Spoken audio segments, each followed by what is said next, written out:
బ్రేక్ఫాస్ట్‌లోకి ఎప్పుడు చట్నీ, సాంబారే తింటున్నారా? అలా అయితే ఒక్కసారి ఇలా టమాటా చట్నీ ట్రై చేయండి. చాలా బావుంటుంది.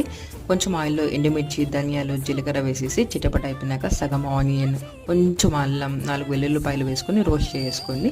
ఆ తర్వాత బాగా రైపైన ఒక 4 టమాటాస్ తీసుకొని, రైపైనటివే తీసుకోండి. టేస్ట్ చాలా బావుంటుంది.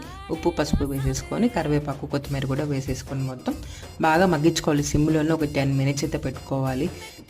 ఇక్కడ చింతపండు కూడా వేడి నీళ్ళల్లో కొంచెం ఎక్కువగానే నానబెట్టుకోండి. అక్కడక్కడ పులుపు తగులుతుంటే చాలా బాగుంటుంది. ఇది బ్రేక్ఫాస్ట్కి కానీ, సంగటికి కానీ, ఈవెన్ పెసరట్కి అయితే చాలా బాగుంటుంది. రైస్కి కూడా బాగుంటుంది.